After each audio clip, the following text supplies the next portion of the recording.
Bismillahir Rahmanir Rahim. Assalamu alaikum wa rahmatullahi wa barakatuh. Alhamdulillah wassalatu wassalamu ala rasulillah wa ala alihi wa sahbihi wa mawalah wa ba'd.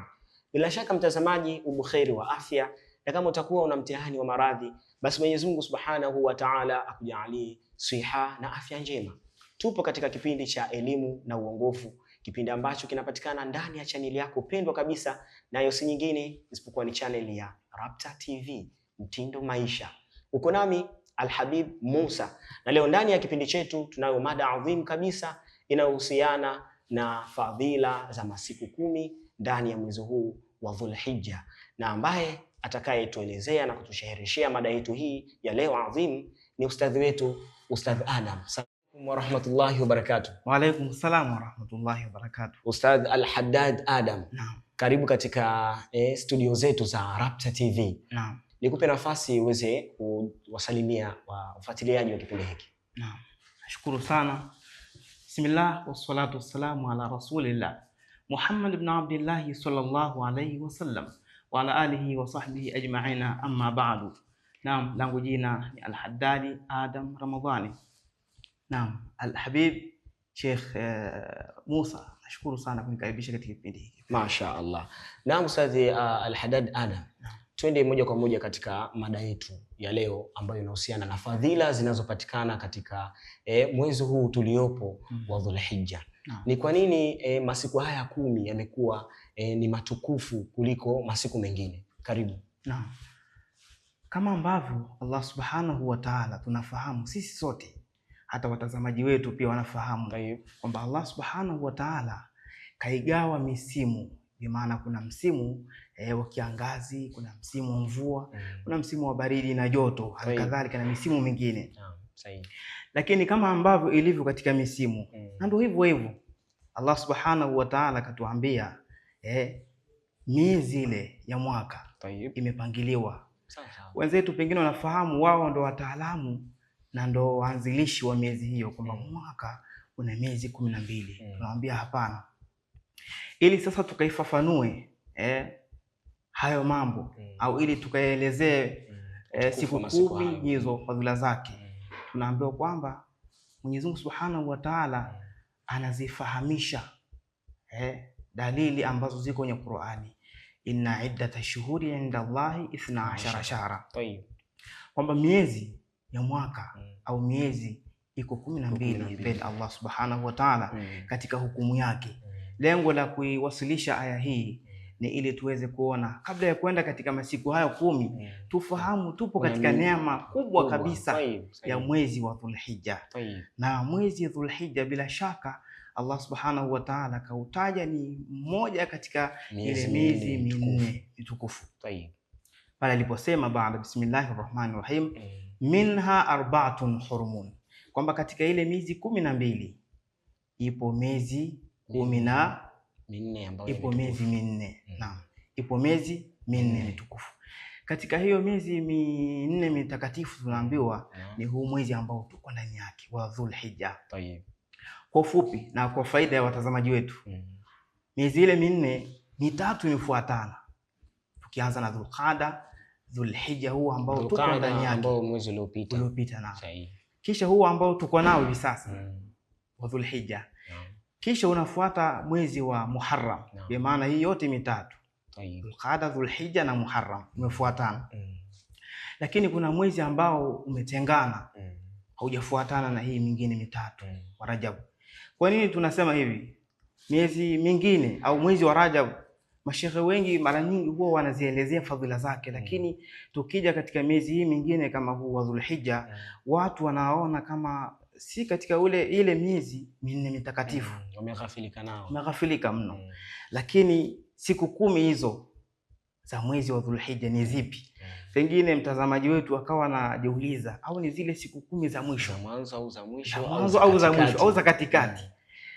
Katika mufassirina mmoja anasema kwamba masiku hayo 10 ya mwezi wa Dhulhijja ni yale ya mwanzo kabisa.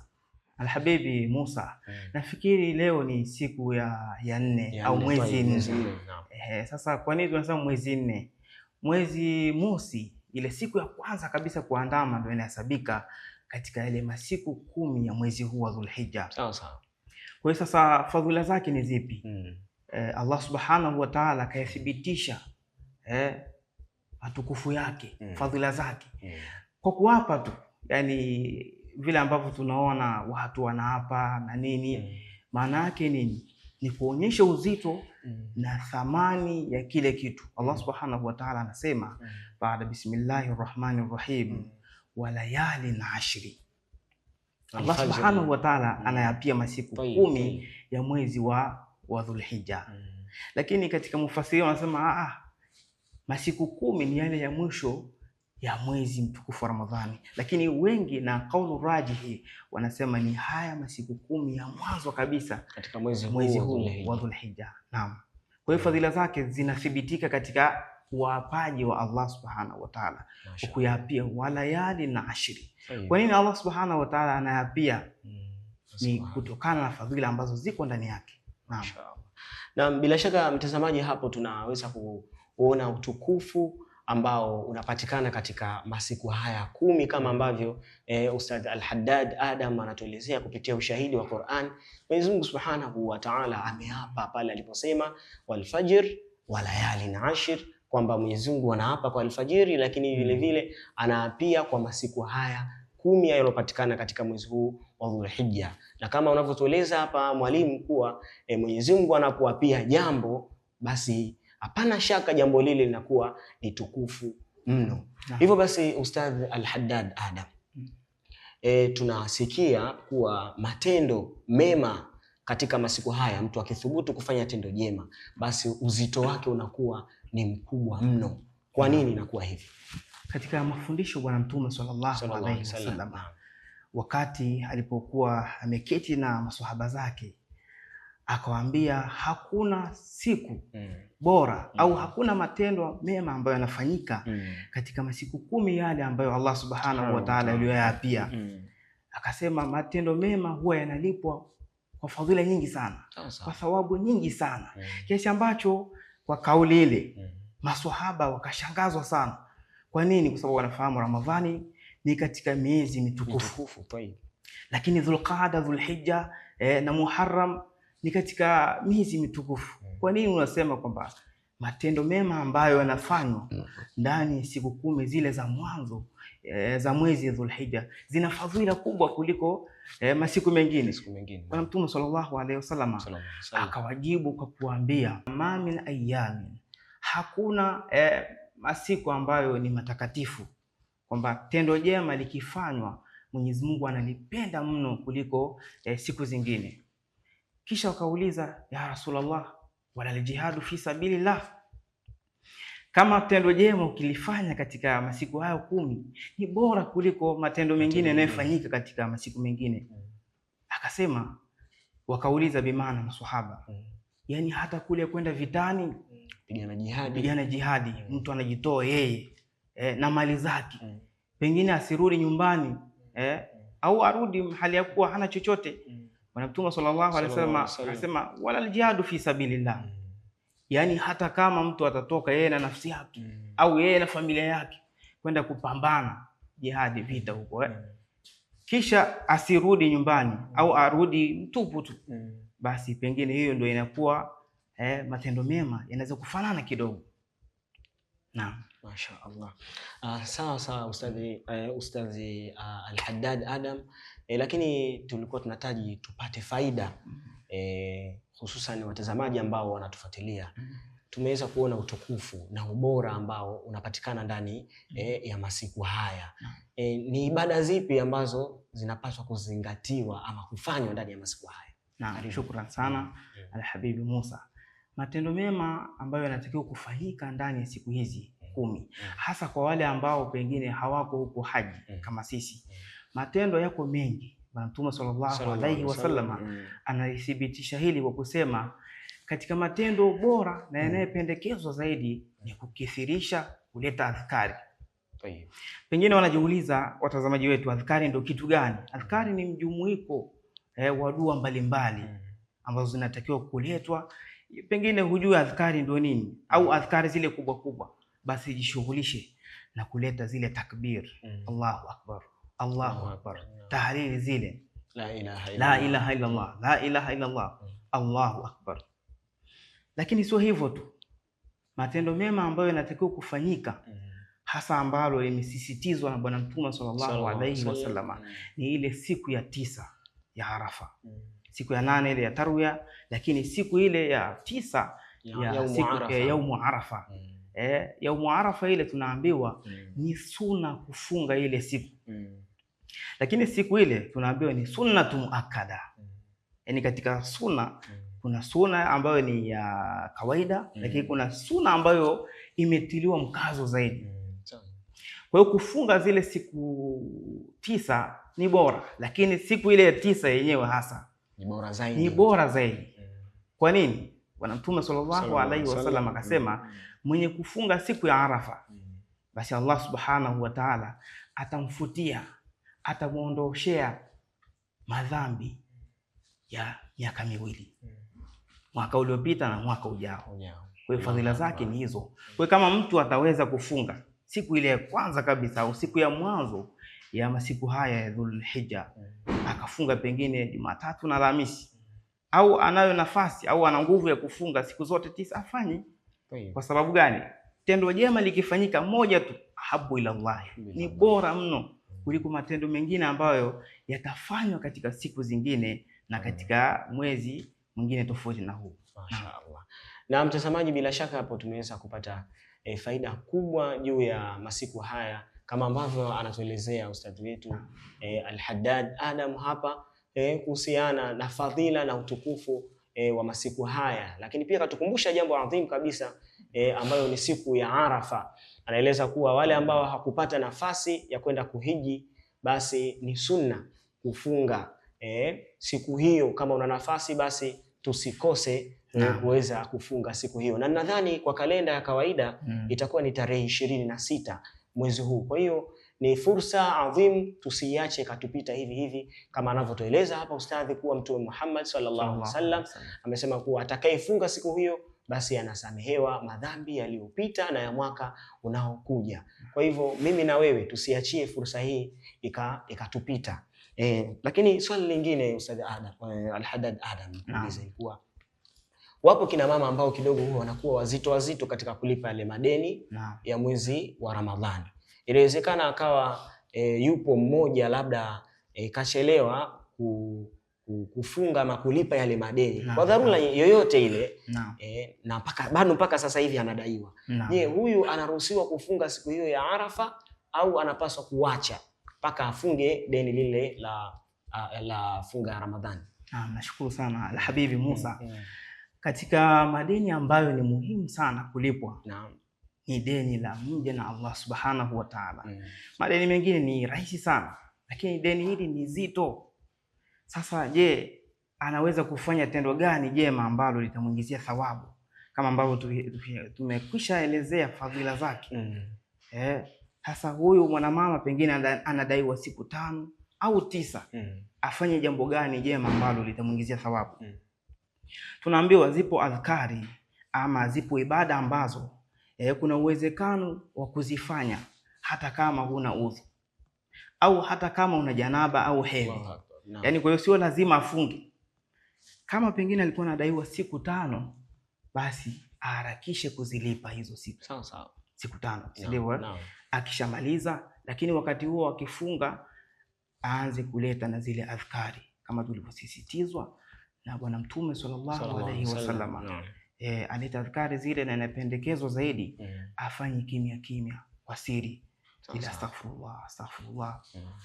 Lakini akishamaliza sasa kuzilipa zile siku 5 au siku zozote ambazo anadaiwa katika mwezi wa Ramadhani, basi kama bado kuna gap, kuna nafasi, basi anapewa nafasi na yeye ya kushiriki kufunga. Lakini kubwa zaidi ni siku ile ya Arafa. Kwa nini? Fadhila zake ndio hizo. Unafutiwa madhambi. Kwa nini unafutiwa madhambi ya miaka miwili? Hiyo ni option au ni fursa dhahabia. Kwa hiyo kama Muislamu sawa, hata kama si hedhi tu, pengine wewe unavyo vikwazo ambavyo vinakupelekea wewe kuto kufanya ibada yoyote, unaumwa, hujiwezi, lakini hakuna nafasi ya kuweza kuacha ibada. Kwa nini? Kama ambavyo yule ambaye hawezi kutekeleza ibada ya sala kwa kusimama, tunaambiwa afanyaje? Asali kwa kukaa. Mwana mama yule hawezi kufanya pengine ibada yoyote, lakini siku ibada zingine upo mlango mwingine unamruhusu yeye kutekeleza kufanya ibada hizo. Naam, mashaallah.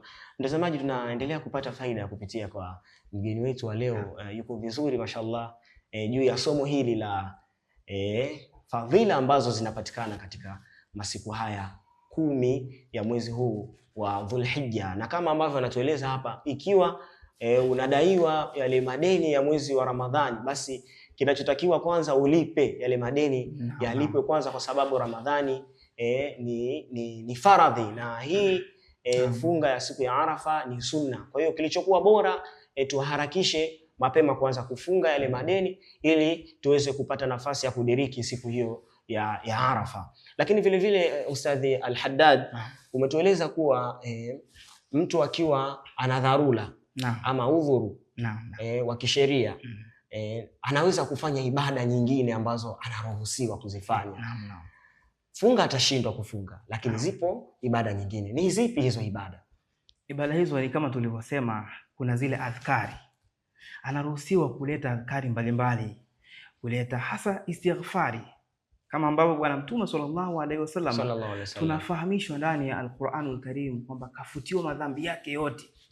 Lakini kwa siku tunaambiwa analeta adhkari. Ina maana mtu akiwa katika mfano udhuru, labda hedhi, anaruhusiwa kusema astaghfirullah, kusema la ilaha illa Allah, subhanallah, anaruhusiwa nasha, lakini asiwe katika maeneo yale ambayo si munasab, ambayo sio sawa sawa, kama chooni na pengine. Kwa hiyo kuleta zile adhkari hasa istighfari, kama ambavyo tumesema Bwana Mtume sallallahu alaihi wasallam kila siku. Kwa nini tunasema kila siku? Ili watazamaji wetu wasione kwamba fadhila hizo zinapatikana au zinatakiwa zifanywe sana katika masiku haya. La, Allah subhanahu wa ta'ala anapatikana muda wote, katika misimu yote, katika siku zote. Sasa kama Bwana Mtume sallallahu alaihi wasallam alikuwa analeta istighfari kwa siku mara 70 mpaka mara 100, je, mimi na wewe tuna udhuru gani wa kuacha kutekeleza ibada? Ni kweli huwezi kufunga, lakini ibada ziko nyingi, na hii ni kuthibitika kwamba Uislamu wetu ama dini yetu ni dini ya huruma. Kama kuna jambo ni zito, mashekhe zetu wanatuambia almashaqqatu tajlibu at-taysir, kwamba huwezi kufunga, huwezi kusali, lakini kuna ibada zingine wewe huwezi kuziwacha hivi hivi tu, lazima uzifanye, zikupite hivi hivi. Kwa hiyo fursa hii sasa ikipita, Dhulhijja tunaweza kusema ni mwezi wa 12, bi maana Allah subhanahu wa ta'ala katupatia nafasi hii ya mwisho wa mwaka tufunge vizuri, kusudi tufungue mwaka hali ya kuwa tumefutiwa madhambi na Allah subhanahu wa ta'ala. Kwa hiyo kama hawezi kufunga, basi alete adhkari, hasa istighfari. Kisha katika nyiradi ambazo zinapendekezwa zaidi ni kusema subhanallah walhamdulillah. Fadhila zake ni nyingi. Subhanallah ni katika adhkari ambazo tunaweza kuambia watazamaji wetu ziliweza kumsaidia Nabii Yunus alayhi salam fi batni al-huti, katika ndani ya tumbo lile la samaki, kilichoweza kumsaidia na kumuokoa. Adhkar si sala, si kufunga, tukimaanisha kwamba wewe katika siku hizi si lazima ufunge. Pengine kuna mwingine anabeba fikra sawa na siku hizi 10 lazima ufunge. Hapana. Kwa zile adhkari tu fadhila zake ni nyingi. Huyu mwanamama ambaye hawezi kufunga, basi akimaliza zile siku zake, kama nafasi bado ipo, basi yaumu Arafa afdalu wa ahabu. Naam, mashaallah. Mtazamaji, hapo tunaweza kupata faida kuwa si kama una udhuru huwezi kufunga, fahamu kuwa yapo matendo mengine mengi ya kuweza kufanya ili uweze kupata hizo fadhila. Kuna kutoa sadaka, kuna kumtaja Mwenyezi Mungu, kuna kuwasaidia wasiokuwa na uwezo, wajane, mayatima. Kwa hiyo kwa nafasi yako, matendo yako mengi, unaweza ukafanya hivyo, au ukawaita maustadhi nyumbani hapo wakafanya dua, kisomo, kuwaombea wazee waliotangulia. Ni miongoni mwa matendo yaliyokuwa mema. Ukifanya hivyo, basi fadhila zake zinakuwa kubwa mno kushinda masiku mengine katika mwaka. Kwa hiyo tutumie fursa hii ndugu zangu, kabla ya siku hizi hazijamalizika. Ustadhi Al-Haddad Adam, tupe ujumbe wa mwisho kwa wale ambao watazamaji wanatufuatilia. Naam. Nashukuru sana Al-Habibi Musa. Kwa hakika umekuwa wewe ni mchango mkubwa sana katika kutoa elimu na kuelimisha jamii. Hasa watazamaji wetu wa channel pendwa ya Rabta TV. Ukiwemo na wewe. Naam, nashukuru sana. Katika matendo mema, pengine tumetaja mafupi au machache sana. Matendo mema ni chochote kile ambacho ukikifanya kitampendeza Allah subhanahu wa ta'ala. Kama ulivyotoa mfano mzuri, unaweza ukaita mashehe, unaweza ukatoa sadaka. Yaani katika watu ambao pengine leo wanaonekana ni watu duni, watu wa chini, watu ambao wanadhalilika, ni mashehe kama nyinyi. Hasa wale ambao wanasimamia vituo kuelimisha jamii, kuisaidia jamii. Hii ni nafasi kubwa sana. Kama ambavyo tunaambiwa na Bwana Mtume sallallahu alaihi wasallam, hawakurithi makanzu labda vilemba, al-ulamau warathatul anbiya. Maana yake nini sasa? Matendo mema ni kukithirisha kutoa sadaka. Pengine ile tuliliacha ama tulilisahau. Je, hata kutoa sadaka katika masiku haya ni bora? Tunasema naam. Kufunga, kuleta adhkari, kutoa sadaka na kuwakumbuka pia ndugu zetu wale waliotangulia. Wapo baadhi ya watu wamezoea kuwakumbuka ndugu zao, pengine labda mwezi wa Rajab. Yaani kama walijiwekea ada hiyo, si lazima kwamba wakivunja bwana mwezi huu vipi wa Dhulhijja. Tunaambia tayib, ni katika matendo mema. Na kama tulivyotanguliza kusema, tendo jema au matendo mema kifanywa ndani ya siku hizi ni bora zaidi kuliko matendo mema yatakayofanywa nje na siku hizi. Kwa hiyo matendo mema yapo mengi sana. Kwa hiyo ni chochote kile ambacho kinamridhisha Allah subhanahu wa ta'ala. Mashaallah. Shukrani sana kwa darsa na faida ambazo tumeweza kuzipata. Huyo ni Ustadhi Al-Haddad Adam ambaye ameweza kutupa darsa na somo adhimu kama ambavyo tumeweza kumsikiliza. Bila shaka mtazamaji utakuwa umeweza kupata kitu. Kwa hiyo nikushukuru sana Ustadhi. Nashukuru sana. Lakini pia nikushukuru mtazamaji ambaye uliungana nasi kuanzia mwanzo wa kipindi hiki mpaka tamati, na kusihi tu usikose kuendelea kufuatilia vipindi mbalimbali na darasa mbalimbali ambazo zinakujia kupitia channel yetu pendwa hii ya Rabta TV. Ulikuwa nami Al-Habib Musa. Usisahau kusubscribe, kulike, kucomment. Kama utakuwa una swali basi utaweza kuandika hapo katika comment section, tutaweza kukujibu kupitia tovuti mbalimbali ambazo zinapatikana katika Instagram, TikTok na nyinginezo. Ulikuwa nami Al-Habib Musa, lakini nilikuwa na ustadhi wangu Ustadhi Al-Haddad Adam. Karibu sana Sheikh. Assalamu alaikum wa rahmatullahi wa barakatuh.